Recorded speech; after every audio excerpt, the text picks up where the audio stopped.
Header files for programming in C language. What's the meaning of all this? If you're just beginning out with C language, you may ask yourself the meaning of all these things. Well, in today's video, I'll be digging deep into these header files. Hello everyone, my name is Joshua, and in this video, I'm going to be taking you through header files in C programming. So buckle your seatbelts. Let's go. When starting out in C programming, usually C programmers beginning out with terms like these: hash include stdio.h in angle brackets.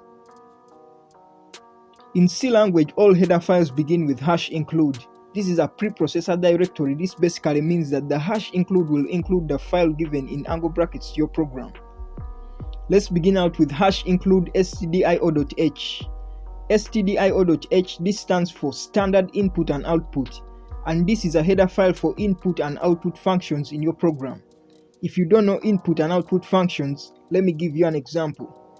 Scanf is an input function and printf is an output function. So if you are going to be writing your program with any of these functions, then you must include stdio.h into your program. Next, we have hash include conio.h. Conio.h stands for console input and output. This means you are going to include console input and output functions to your program. So what are console input and output functions? First of all, console functions allow you to receive input from input devices like the keyboard and provide output to output devices like your visual display unit, your screen basically. This header file isn't very important, or it's not important at all, as it was used in ancient outdated compilers like C Turbo. So using hash include stdio.h is enough. Next, we have hash include stdlib.h. stdlib.h stands for standard library, and this is a header file for general utility functions. It involves things like memory allocation, process control, and conversions. In C++, it is known as stdlib. If you are just a beginner, this function may not be so necessary to you unless your program requires memory allocation, process control, and conversions. Some examples of stdlib.h functions are: we have malloc function for allocating space in memory. Then we have realloc function for modification of allocated memory in your program. Next, we have hash include math.h in angle brackets.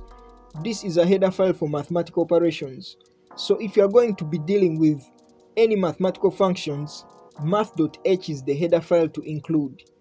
Examples of math.h functions: we have sqrt(x). This stands for square root of x. Then we have powx, y. This stands for x raised to the y power. That's basically x power y. Next, we have hash include string.h.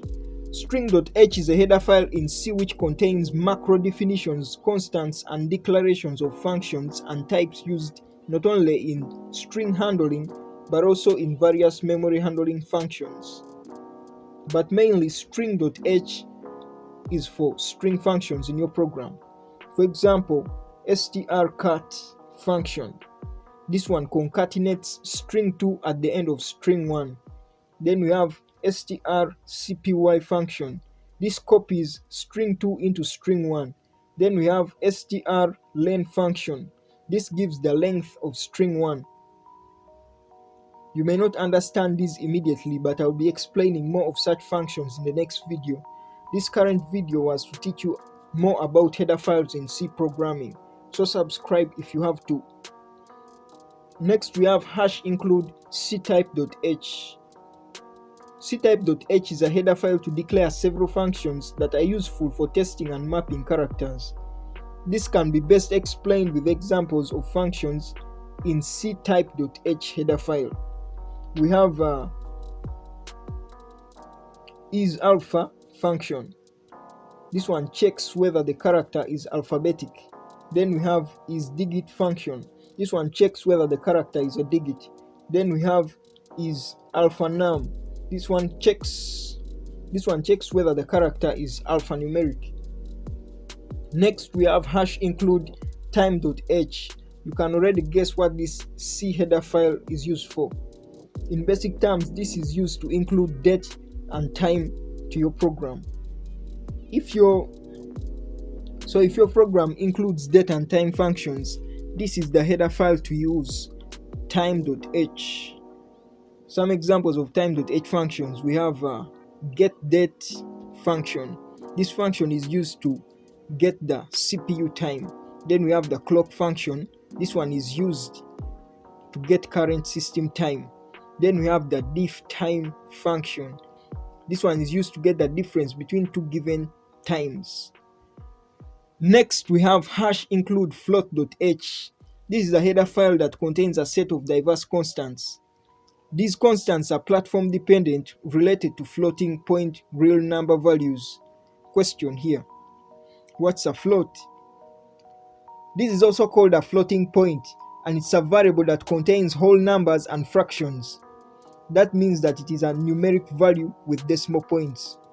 We have examples like decimal dig. Well, decimal dig is needed to represent floating point value. Next, we have hash include limits.h. Limits.h is a header file in C used to determine set limits of variable data types. Examples of these: we have int min, which stands for minimum value for an object of data type int. Then we have int max. Int max is maximum value for an object of data type int. Next, we have hash include wc type.h. Well, wc type.h, it's a header file in C containing various functions and macros for classifying and mapping wide characters. So C type.h is for classifying and mapping wide characters, whereas what we looked at as C type.h isn't specifically for wide characters, but the functions used are the same. You can look back. Thanks for watching. See you in the next video.